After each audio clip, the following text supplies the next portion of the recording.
আসসালামু আলাইকুম। অবিরাম বাংলার সংবাদে সবাইকে স্বাগত জানাচ্ছি। দ্রব্যমূল্য রোধের কথা বলেও ভেতরে বাজার সিন্ডিকেট সক্রিয় রাখছে বলে অভিযোগ করেছেন বিএনপি চেয়ারপারসনের অন্যতম উপদেষ্টা ও সাবেক বিরোধী দলের চিফ হুইপ জয়নুল আবেদীন ফারুক। এবারে জানাবো, সংসদ ভেঙে দিয়ে পুনরায় নির্বাচন দিতে হবে দাবি ইসলামী আন্দোলন বাংলাদেশের।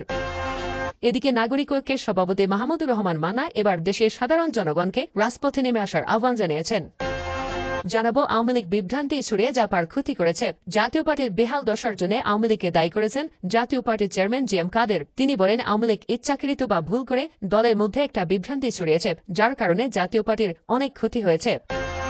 এবারে থাকছে, বিএনপি কালো পতাকা নামে মিছিল করে বিশৃঙ্খলা সৃষ্টি করতে চায়। এরা আইনের শাসনকে বাধাগ্রস্ত করতে চায়, দেশের অর্থনীতি সমৃদ্ধির পথকে বাধাগ্রস্ত করে মানুষের দুঃখ বাড়াতে চায় বলে অভিযোগ করেছেন ঢাকা ৮ আসনের সংসদ সদস্য বাহাউদ্দিন নাসিম।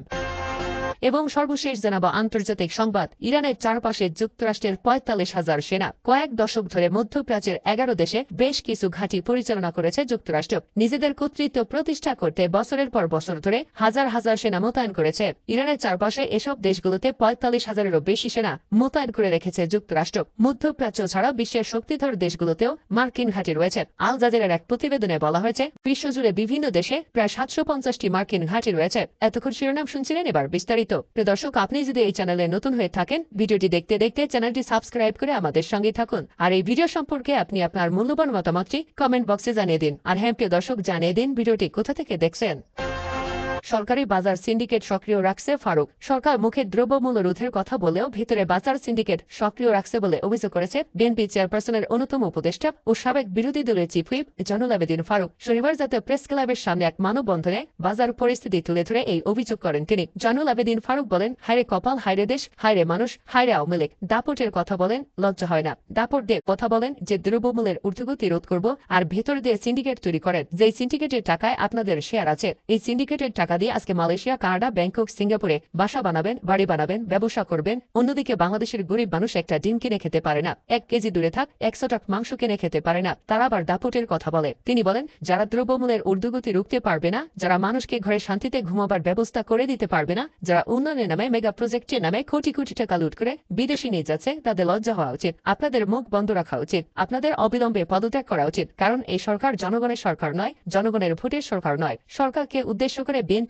নেতা বলেন, আপনারা আমাদেরকে অবহেলা করে কথা বলেন। নিজেদের আজকে যে পায়ের নিচ থেকে মাটি সরে যাচ্ছে সেটা বুঝতে পারছেন না। আমাদেরকে দুর্বল ভাববে না।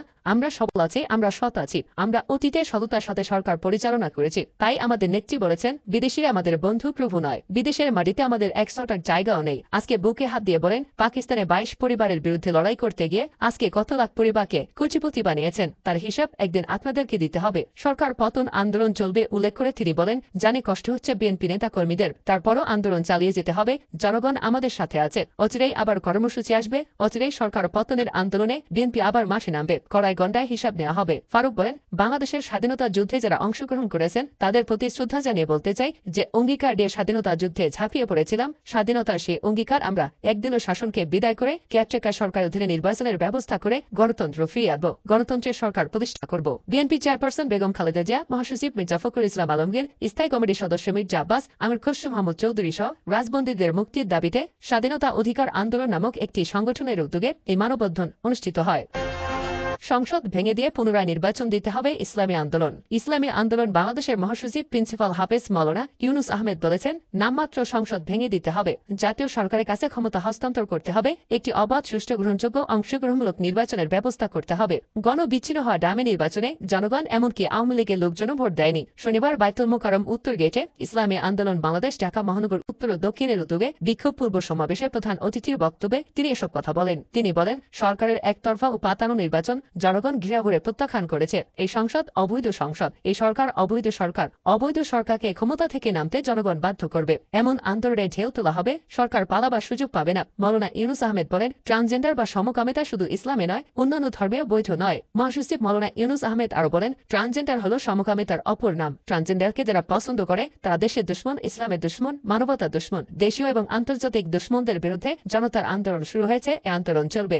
যুগ্ম মহাসচিব মাওলানা গাজী আতাউর রহমান বলেন, আমরা ধারাবাহিকভাবে এই অবৈধ সরকারের বিরুদ্ধে, জামি সরকারের বিরুদ্ধে, ফ্যাসিড সরকারের বিরুদ্ধে আন্দোলন করে আসছি। এই পার্লামেন্ট অবৈধ পার্লামেন্ট। এই পার্লামেন্ট এক ব্যক্তির পার্লামেন্ট। এক ব্যক্তি যা চায় তাই করতে হবে এবং তাই করছে। জনগণকে রাজপথে নামার ডাক মান্নার। নাগরিক ঐক্যের সভাপতি মাহমুদুর রহমান মান্না এবার দেশের সাধারণ জনগণকে রাজপথে নেমে আসার আহ্বান জানিয়েছেন। তিনি বলেন, মা বোনদের বলছি, ঘর সংসারের কাজ বাদ দিয়ে আপাতত কিছু সময়ের জন্য বিরোধিতা হলেও রাজপথে আসেন, মিছিল করেন। রিকশা চালক ভাইদের বলি, 1 ঘন্টা রিকশা চালালে হয়তো 40 টাকা বেশি কামাই করতে পারবেন, কিন্তু সেই 1 ঘন্টা মিছিল করেন, সবাই মিলে যদি পথে নামেন তাহলে সরকারকে চলে যেতে হবে। শনিবার বিকেলে জাতীয় প্রেস ক্লাবের সামনে নাগরিক ঐক্যের উদ্যোগে দ্রব্যমূল্যে সীমাহীন ঊর্ধ্বগতির প্রতিবাদে এক সমাবেশে তিনি এসব কথা বলেন। মান্না বলেন, এই সরকার হলো সিন্ডিকেটের, ক্ষমতাসীনরা লুটেরা ব্যবসায়ীদের সরকার। তারা যে শুধু ভোট ডাকাতি করে তা নয়, বাজার সিন্ডিকেটও করে। এজন্য আমরা সংগ্রাম করছি। তিনি আরো বলেন, দেশের আজকে যে সংকট, বিশেষ করে অর্থনৈতিক সংকট, জিনিসপত্রের দাম বেড়ে যাওয়া, এসব বিষয় দেশের অর্ধেক নারী একইভাবে উদ্বিগ্ন। এজন্য তারা কথা বলছেন এবং তারা প্রতিবাদ করছেন। আর প্রতিদিনই সবকিছু দাম বেড়ে যাচ্ছে, কিন্তু সরকার এ ব্যাপারে কিছু করতে পারছে না। আওয়ামী লীগ বিভ্রান্তি ছড়িয়ে জাপার ক্ষতি করেছে জিএম কাদের। জাতীয় পার্টির বেহাল দশার জন্য আওয়ামী লীগকে দায়ী করেছেন জাতীয় পার্টির চেয়ারম্যান জিএম কাদের। তিনি বলেন, আওয়ামী লীগ ইচ্ছাকৃত বা ভুল করে দলের মধ্যে একটা বিভ্রান্তি ছড়িয়েছে, যার কারণে জাতীয় পার্টির অনেক ক্ষতি হয়েছে। আমরা 300 আসনে সরাসরি লড়াই করেছি। এই বিভ্রান্তিটা না থাকলে আরো ফল ভালো হতো।